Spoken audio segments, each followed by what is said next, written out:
means that I do a lot of implementation work. I lead a team that does a lot of implementation work.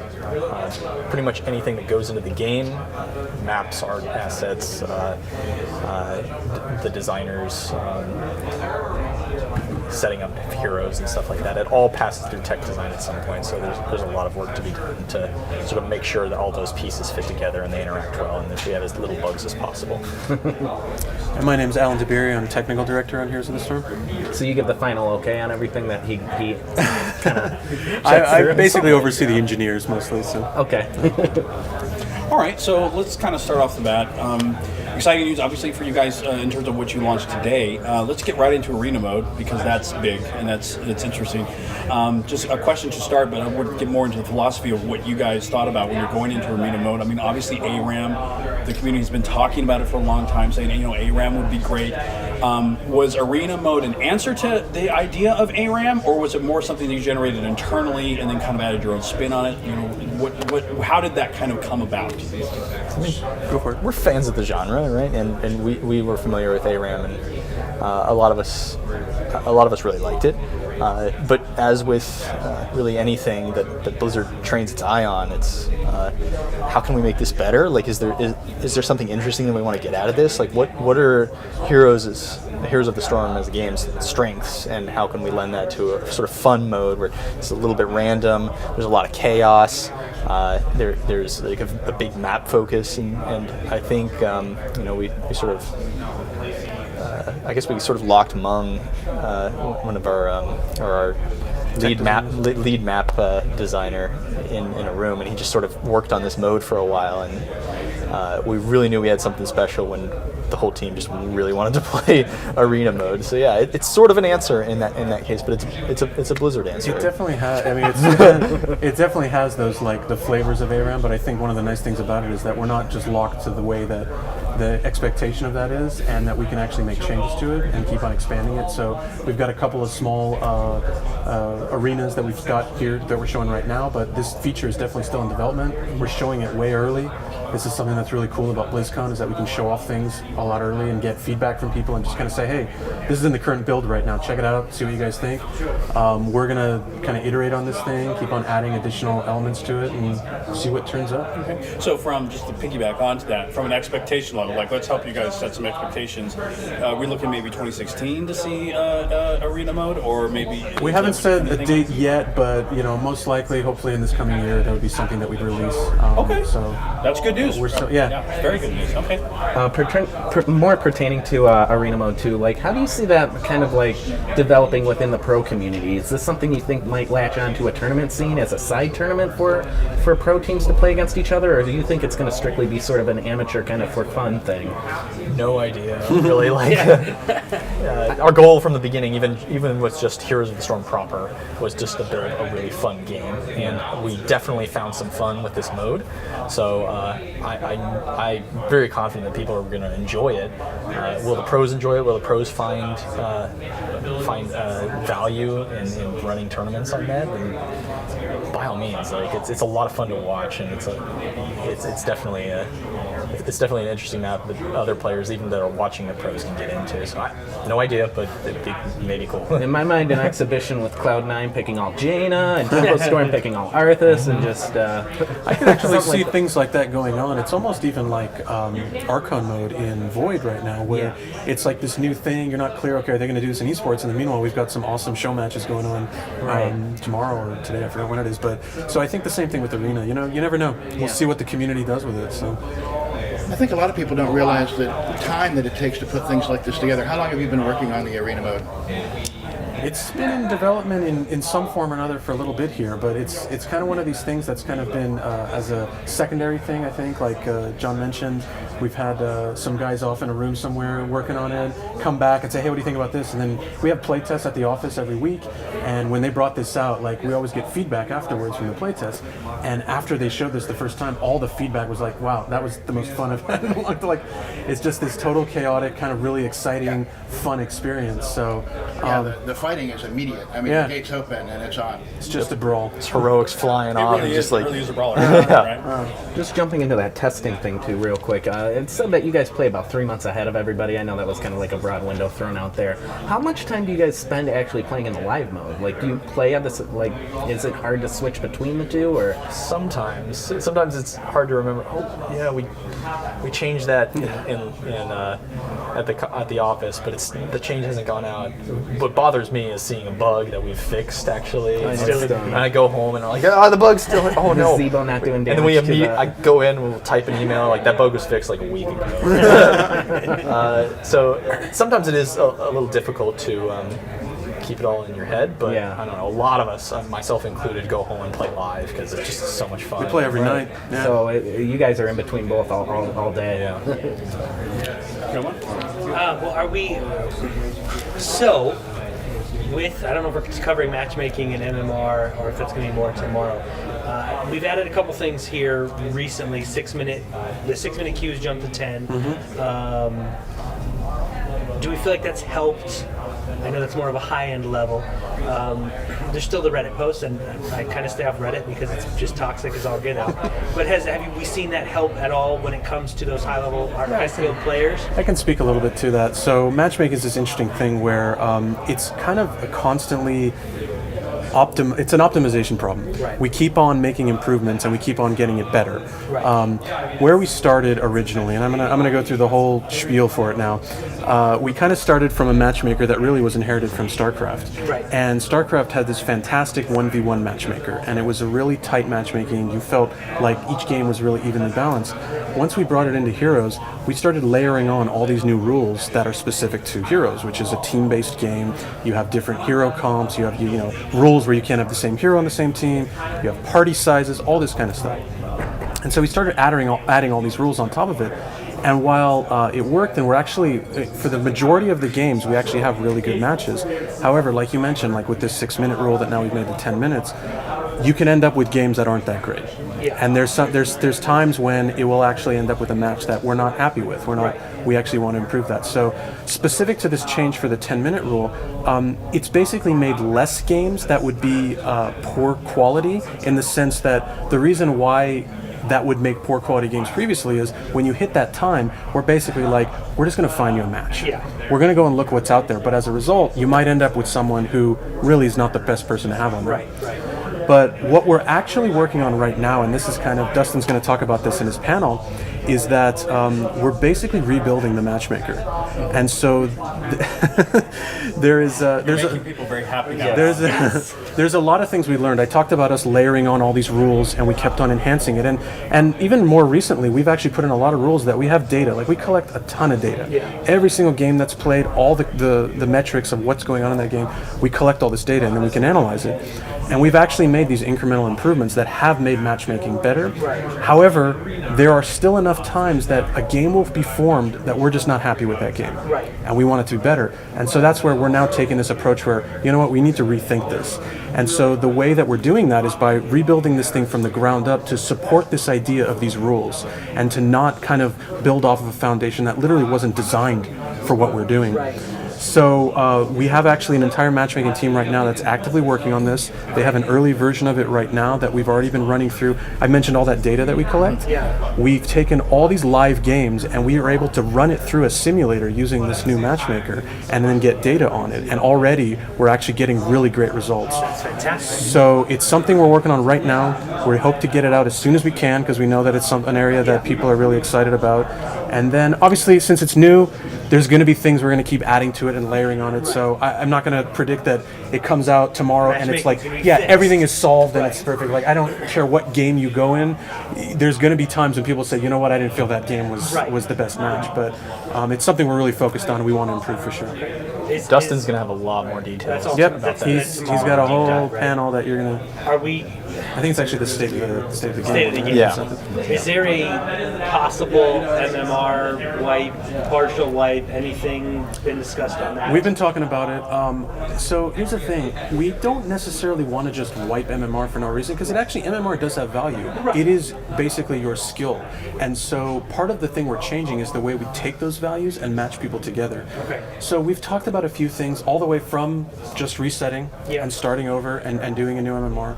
Some other ideas are there is value in the current skill rating, and maybe using that to distribute people in a new way. Okay. And then with this new matchmaker, using that to find better matches. So we've talked about a lot of different ideas. I don't think we have a total answer to that question just yet, but definitely we have a lot of But a things. roadmap Yep. to how to fix it. Everything is open right now, so we're really motivated on this topic, and we have people working on it right now. So. You guys should staff Reddit too. I actually like Reddit. I think there's a lot of passionate people on Reddit, and I think while maybe some people get a little bit excited and might say things that are critical of the game, they do it out of love and out of passion for the game. I hope they do. Well, you're right. The point is, the point is we're listening to Yeah. them, right? Yeah, Like, that is Keeping an eye there. 100%. it does rub us the wrong way when we see screenshots of like clearly imbalanced teams showing up, and if we didn't have that passion, if we didn't have that community driving us in that way, then it would be harder for us to detect, and we might be a little bit slower on the uptake. But we're seeing it not only on Reddit but on our forums and through Twitter and through all kinds of social media. We're listening. We want to fix this. And honestly, as far as gaming Reddits go, Heroes is pretty actually like Chill. It's not one of the more toxic. No, actually, yeah. There's and some really bad. They're very ones. helpful. Yeah. Whenever Yeah. a new guy comes in, you'll see people like jump in and help them Yeah. out. So I'm actually I love our community. Actually, our Yeah, community the is really Heroes cool. community is great. I'm so glad there's a matchmaking roadmap because I've been super critical. We're working on it. When it comes to the test realm for Cursed Hollow, with the increased death timers going on right now, we heard that that's happening, and I have a few questions about like characters like Murky and Leoric who play around with the death timer mechanic as is. How do you feel that's going to affect their game when everybody else's death timer is going up and Murky's still going 3 seconds? So we're only changing the death timers in the early game. Right. So in the early game, kills mean a little bit less, right? Currently. Right. We wanted to create a scenario where like kills mean a little bit more in the early game, but generally didn't mess with the long game value. And this is part, not only the death timer change is coming in tandem with our general scaling change. I'm not sure if you're familiar with that. Yes. The early game is going to be a little bit more about being able to survive, correct? Like you can't just feed as but die as easily. The way that the scaling changes are working, like right now, our scaling values are flat. Right. Nova gains 10 damage on her snipe, for example, at every level. So like, if you go from 100 to 10 at level 2, or 100 to 110 at level 2, you have a 10% increase. But if you're going from like 1,000 to 1,010 at like level 20 or whatever, my math is That late game got scale. that stuff. Yeah, obviously that's a lot less. That's why you see the games gets a lot closer later. If you can drag the game out a little bit more, then it lasts. There's a bit of time where both teams are really close because you're not really gaining that incremental advantage. Whereas early game, if the teams level up on you, it's huge, right? And we started noticing this with characters like Cho'Gall especially, where it caused a lot of balance concerns. And combined, and this change, the scaling change, combined with the change about the death timers, is really aimed at making a consistent experience from the beginning game to the end of the game of like how you interact and with objectives and how you interact with like destroying enemy forts and like how you approach team fights. The early game still means less than the late game, but I think it's a lot smoother curve, and they work together in order to deliver on that. It's not just the death timers. Yeah, because the level leap was so important. Okay, so With the changes coming to matchmaking, is there a possible addition of drafting to quick match? I know a lot of people have asked because I know unless you play Team League, you don't have a draft mode if you're playing with 5 of your friends. Will we see another? Is there a place for people that are playing 3 and 4s? And right now, I think there's a community complaint is a fair word that it's like, hey, I got 3 friends, I got 4 friends, I really like to play with them, but I'm kind of in quick match and I don't get to draft. And there's a disappointment in that play and their play style, what they're hoping to achieve. We see ranked is for ranked, and we know that, and we get that, and there's a philosophy behind that. But how do we incorporate that desire to want the draft portion of the game in a more flexible social environment? Yeah, we've actually talked about this when we made the change recently for Hero League, where we pulled out 3s and 4s, and really the reason we did that was around matchmaking and to improve the experience there, so that we have a more balanced game. Because even with all the improvements I said, and we are actually making improvements to matching games where there is high variance in the skill level of players within a game. But at the end of the day, if you get, Michael Jordan, and then you get, some, junior high kid, to play on a basketball team together, it's a very tough game to match against, right? You're like, what do you do? How do you make that even? So we are actually making improvements to that. But specifically to the changes we made right now, we've talked about a few things, and one of them is actually Unranked Draft. So it is something that we've talked about. It's something we're exploring. The downside is it adds another kind of bucket, and that means that there's now matchmaking within that bucket that's not going to be in the other modes. And so if we split up our player base too much, that means that technically matchmaking may get worse as well. What about less of draft mode, but what more in the custom match? We kind of have team selection mode, right? You go up in custom, you match up with the other team, you go into kind of out of the lobby into the game mode. You can pick your characters, you see what they're picking, and that kind of just ability to pick a character as opposed to I'm going to blindly pick my quick match. I'm go in, like get queued into a lobby kind of. More, as you said, it's going to be fixed, but sometimes a player might say, on this map, I might want to switch to this hero if I had the opportunity, but I don't. And I think that's. Okay. I'm wondering if maybe that's an option versus having to actually draft. It is. It's not actually something we were actively working on. You almost want to kind of have like a mix of quick match and where we match people up, and then afterwards you can pick any hero you want, just like you do in quick match. Yeah. But now that you know that, so it's an interesting idea. It's not something we're actively working on, but I think that's something that could be something we could explore. It feels like it's a little bit of a middle. We talked about this on the show. It feels like it's a middle of the road between a ranked draft mode and I think there's a place for a player to go in and just say, I want to do quick match and jump in, and I don't care, I just want to play. And you guys and have that's that really down, that's really what right? quick match is. Exactly. It's let's just get in quickly and let's not belabor and get bogged down with a lot of this stuff. And I want to play this hero. Yeah. Because maybe with the matchmaking changes, because I still run into those games where I've picked assassin and you look at your team and there's no support, or you have no warriors and the other team has 2 support and 2 warriors. So what just happened? Mm-hmm. So maybe that's with matchmaking changes, we'll see those changes. Yeah, exactly. But, the custom lobby I think would be That is something also we're looking at, though, is just team composition, and if there's any additional changes we want to make to better round out the team. One thing, though, that I will say is we've generally been really promoting this idea that there's not this fixed, you must have one of those and one of these and one of that. And actually, the data really shows it. Yeah. There's one exception to that, which we added a rule, which was for supports, because it actually turned out that the data showed that if the other team had supports and you didn't, there was actually a negative there, although it was slight. But with the other roles, and you're even seeing this in esports now, there's a bunch of awesome games lately where they're going no warriors, even some no supports, and then they're doubling up the Toronto. Doing all kinds of crazy stuff, and they're winning. And that's what I really love about this game, is that there are comps that you might, if you got that in quick match, you might think, okay, this is nonsense, we lost. But no, actually, you haven't lost. There is a chance that you can win, and it might take different strategies, it might take different thinking, but it's still an opportunity. So. Yeah, it is an opportunity to explore. And I think sometimes the players overlook the fact that they learn something about the game when they get into those tough situations when they win. Yeah, for sure. But that's a great idea, by the way. We'll actually take that back and talk about it. So. Well done, Mick. About 3 minutes. Okay. Towers of Doom, pretty much the most unique map, newest map. I've got a chance to test it. It's amazing. It's phenomenal. Where did you draw the inspiration for something that unique and different, as opposed because all the other maps, they're kind of just they're still take out the towers, get to the core and destroy it. This is just completely different. And do you look forward to doing more of that in the future, or is this just kind of a test it out and see if we can do more like it? Well, it is our first step into maps that play significantly differently from our core experience. And actually, Towers of Doom started even more differently than you see on the show floor. We originally were tinkering with the ideas. There's no core, and it's more of like an Arathi Basin style points system. There's a lot of people that stuff. I'm excited for it now, and you haven't even played what it is. Well, we tested that, right? And while the game was fun, and all this back and forth and trading towns or trading control points basically, which is kind of what Towers of Doom is now. Right. We did experience some feeling when at the end of the game when really there wasn't this epic moment where you were like battling the core as you have in sort of Heroes of the Storm proper currently. It's just you were watching the numbers tick down, and like when it got to 0, and actually at a certain threshold, people just I'm not even gonna try it. Yeah, like the numbers are ticking down too fast. That's not fun. So we added the cores back in, but we just made it so that you interacted with them way differently. You still want to get that control point feeling, and that's what.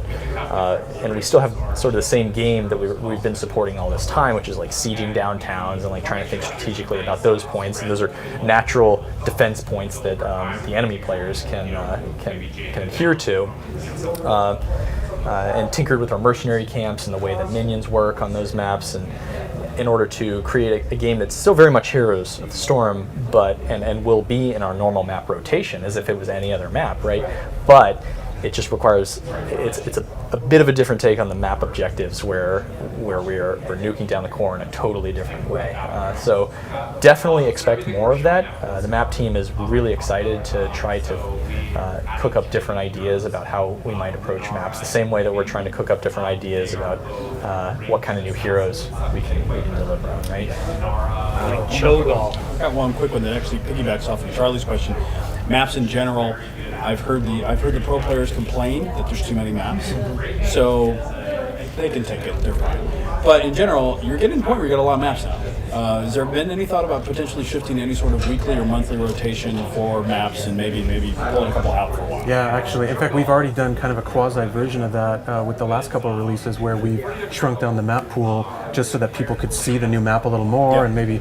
Yeah, absolutely. We've talked about a straight up map rotation, where similar to the way the hero rotation is, where you might just get a set number of maps for a period of time, and then we'll cycle them out.